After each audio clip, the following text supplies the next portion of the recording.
भारत के उत्तर में एक नया श्रीलंका तैयार हो रहा है। आपके मन में जिज्ञासा होगी कि श्रीलंका तो भारत के दक्षिण में है, उत्तर में कहां से आया। बात कुछ ऐसी है कि नेपाल जिस राह पर चल रहा है वहां से उसकी नियति श्रीलंका जैसी ही होने वाली है। नेपाल का विदेशी मुद्रा भंडार लगातार घट रहा है। आकलन के मुताबिक नेपाल के पास सिर्फ 7 महीने के आयात लायक पैसा बचा है। 27 अप्रैल को नेपाल ने अल्कोहल, तंबाकू उत्पादों, कार, ताश, खिलौने और कुछ लग्जरी सामानों के आयात पर बैन लगा दिया। यह बैन जुलाई के मध्य तक लागू रहेगा। इसके अलावा सरकार ने ईंधन बचाने की कवायद भी शुरू कर दी है। नेपाल विदेशी मुद्रा भंडार के बड़े हिस्से का इस्तेमाल तेल के आयात के लिए करता है। तेल कम खर्च हो, इसके लिए सरकार ने कटौती करने का फैसला किया है। अब सरकारी ऑफिसों में हफ्ते में 1 की बजाय 2 दिन की छुट्टी मिलेगी। आज हम जानेंगे नेपाल के आर्थिक संकट की पूरी कहानी क्या है और क्या नेपाल दूसरा श्रीलंका बनने जा रहा है। Brought to you by Kuku FM. Download the app now. नमस्ते, मेरा नाम प्रतीक्षा है और आप देख रहे हैं ललन टॉप का इंटरनेशनल प्रसंगों से जुड़ा रोजाना का कार्यक्रम दुनियादारी। आगे चलने से पहले एक जरूरी सूचना। दुनियादारी के इस एपिसोड के पार्टनर हैं कुकू एफएम। ये भारत में ऑडियो बुक्स के सबसे बड़े प्लेटफॉर्म्स में से एक है।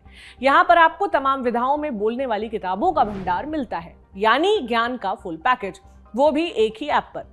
कुकू एफएम ललन टॉप के साथियों के लिए खास ऑफर लेकर आए हैं। प्रीमियम सब्सक्रिप्शन पर 50% की छूट है। ऑफर का फायदा कैसे मिलेगा? सब्सक्रिप्शन लेते समय LT50 का छोटा सा कोड डालना होगा। ध्यान रहे, ये ऑफर पहले 500 यूजर्स के लिए ही है। और जानकारी चाहिए तो डिस्क्रिप्शन में दिए गए लिंक पर पहुंचिए। सूचना समाप्त। अब शो को आगे बढ़ाते हैं। आज दुनियादारी में बात नेपाल के आर्थिक संकट की होगी। अप्रैल 2022 के दूसरे हफ्ते की बात है। राजधानी काठमांडू में नेपाल के 3 पूर्व वित्त मंत्री एक साथ प्रेस कॉन्फ्रेंस कर रहे थे। इस प्रेस कॉन्फ्रेंस में केंद्र में नेपाल की बिगड़ती अर्थव्यवस्था थी। तीनों ने एक सुर में चेताया कि अर्थव्यवस्था के सभी बड़े घटकों की स्थिति दयनीय है। सरकार इस तरफ ध्यान नहीं दे रही। अगर ऐसा ही चलता रहा तो नेपाल अगला श्रीलंका बन सकता है। इस चेतावनी के पीछे वाजिब कारण थे। नेपाल अपनी जरूरत का पूरा तेल बाहर से आयात करता है। उसे ये भुगतान विदेशी मुद्रा में करना होता है।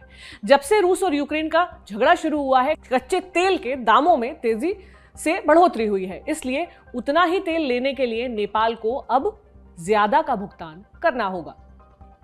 इससे विदेशी मुद्रा भंडार जो है वो जल्दी खत्म होगा।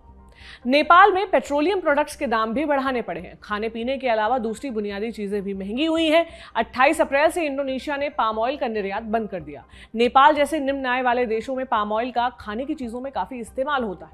जाहिर सी बात है, इंडोनेशिया के बैन से नेपाल में फूड प्रोडक्ट्स के दाम बढ़ेंगे। नेपाल की इकोनॉमी की हालत बिगड़ने में कोरोना महामारी की भी बड़ी भूमिका रही है। नेपाल के विदेशी मुद्रा भंडार का बड़ा हिस्सा पर्यटन से आता है। कोरोना के कारण दुनिया भर के टूरिस्टों की आवक घट गई। नेपाल के 35 लाख लोग middle east, south east Asia और भारत में नौकरी करते हैं। 2020 में इन्होंने अपने देश में लगभग 60,000 करोड़ रुपए की रकम भेजी थी। ये नेपाल के कुल GDP का 1/4 था। जानकारों का मानना है कि इस पैसे ने लाखों नेपाली परिवारों को सहारा दिया। जब कोरोना महामारी विकराल हुई तब दुनिया भर में लॉकडाउन लगा। लाखों लोगों की नौकरी गई। सरकारी आंकड़ों के अनुसार कोरोना के कारण नेपाल में 12 लाख से अधिक लोग गरीबी रेखा के नीचे चले गए।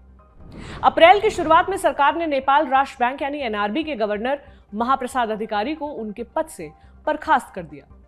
नेपाल के इतिहास में दूसरी बार ऐसा हुआ था कि NRB के गवर्नर ने 5 साल का तय कार्यकाल पूरा ना किया। उनके ऊपर सीक्रेट जानकारी रिलीज करने का आरोप लगाया गया। KP शर्मा ओली की सरकार ने नियुक्त किया था। ओली जुलाई 2021 तक नेपाल के प्रधानमंत्री रहे। उन्हें सुप्रीम कोर्ट के हस्तक्षेप के बाद पद छोड़ना पड़ा था। महाप्रसाद अधिकारी को हटाने के फैसले की खूब आलोचना हुई। कहा गया कि आर्थिक संकट के समय सेंट्रल बैंक के गवर्नर को हटाना कतई गलत है। हालांकि इसका देउबा सरकार पर कोई असर नहीं हुआ। कहा तो यह भी जा रहा है कि वित्त मंत्री ने अपनी साख बचाने के लिए NRB गवर्नर को बलि का बकरा बनाया। प्रधानमंत्री शेर बहादुर देउबा अधिकारी को हटाना नहीं चाहते थे, लेकिन उन्हें गठबंधन के सहयोगियों के दबाव में ऐसा करना पड़ा। अगर नेपाल के हालात पर गौर करें तो ऐसा लगता है श्रीलंका वाली नियति बहुत दूर नहीं है। श्रीलंका में क्या हुआ था? नेपाल की तरह ही श्रीलंका की इकोनॉमी भी बहुत हद तक टूरिज्म और विदेश में काम कर रहे नागरिकों की कमाई पर निर्भर है। कोरोना का कहर कम होने के बाद अर्थव्यवस्था में सुधार देखा जा रहा था। इन देशों में पर्यटकों का आना भी शुरू हुआ था, लेकिन रूस यूक्रेन युद्ध ने संकट को दूसरे स्तर पर पहुंचा दिया है।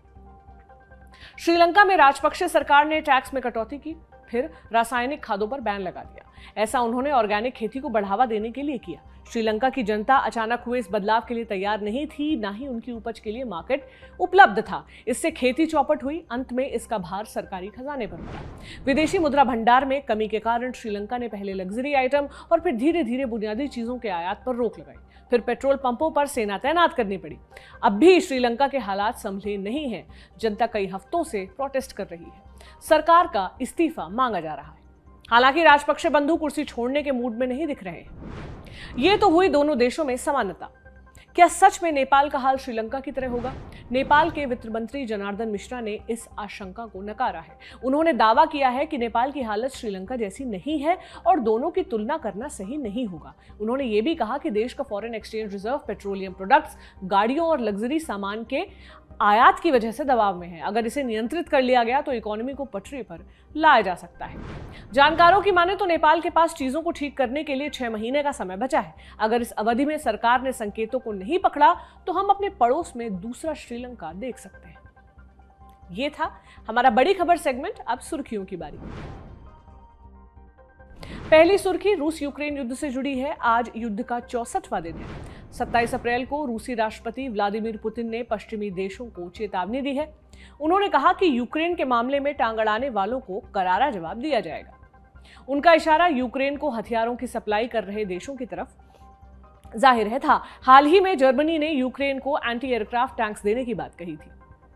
कनाडा यूक्रेन की मदद के लिए नया कानून बना रहा है। इसके तहत जब्त की गई रूसी संपत्तियों को बेचकर यूक्रेन के युद्ध पीड़ितों को मुआवजा दिया जाएगा।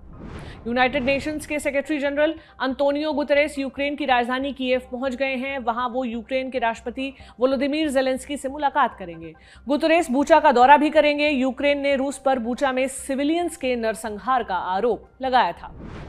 हमारी दूसरी सुर्खी इजरायल से है। इजरायल में प्रधानमंत्री नफ्ताली बेनेट के फूड बिल पर हंगामा मचा है। दरअसल बेनेट सरकारी खजाने से अपने घर के खाने का खर्चा उठा रहे थे। इसकी खूब आलोचना हुई। आलोचना के बाद उन्होंने ये खर्च अपनी जेब से भरने की बात कही है। ये खर्चा लगभग 6 लाख रुपए प्रति महीने का है। इससे पहले बेनेट ने पूर्व प्रधानमंत्री बेंजामिन नेतन्याहू का हवाला देकर खुद को सही ठहराने की कोशिश की थी। बेनेट ने कहा था कि नेतन्याहू खाने पर हर महीने 8 लाख रुपए से अधिक खर्च करते हैं।